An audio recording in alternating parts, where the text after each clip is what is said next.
It was horrible on a lot of people.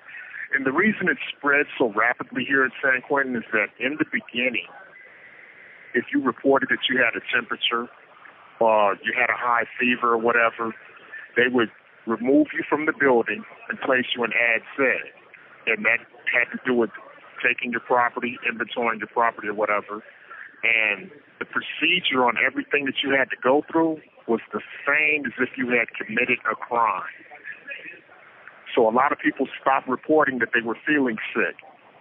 And what people did was just bear with it as long as they could until they passed out, collapsed, or fell out, because people who first left, they were treated real poorly.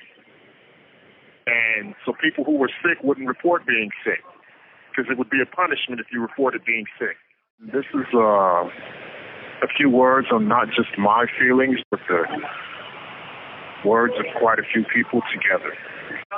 In the beginning, after we all went on quarantine, the only thing they did was have a nurse come around twice a day and check our temperature and ask you, how do you feel? A lot of us started to develop a little resentment because to answer this question honestly resulted in a punishment. How do you feel? I feel scared to death. I feel like if I go to sleep, I'm going to take my last breath.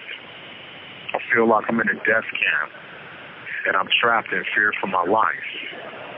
Do you know how it feels to think at any given moment you're going to be left for dead? Literally, to die in a cell. And this in its own creates psychological hell.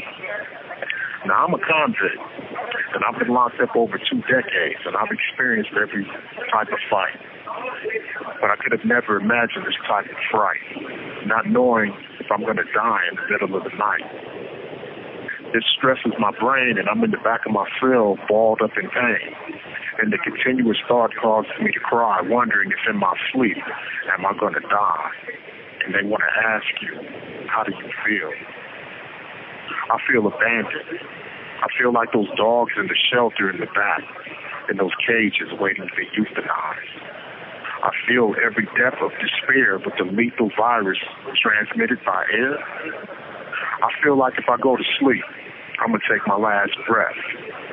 My sentence was 25 to life, not death.